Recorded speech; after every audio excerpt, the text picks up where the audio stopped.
Hello, today I'm going to show you how to calibrate the speed on ASTON Martin DBX. Press the return button 5 times and you will see confirmation via the hazard warning lights. On the left side of the steering wheel are the handset hang-up button and the handset pickup button. This allows you to decrease speed with the handset hang-up button and increase it with the handset pickup button.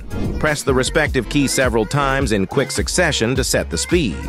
Then, press the reset button 8 times to save the settings, and again, you will see confirmation via the hazard warning lights. As you can see, we use cruise control, cause it is best to do this all at a constant speed so that you can constantly see the difference and compensate for them through this process.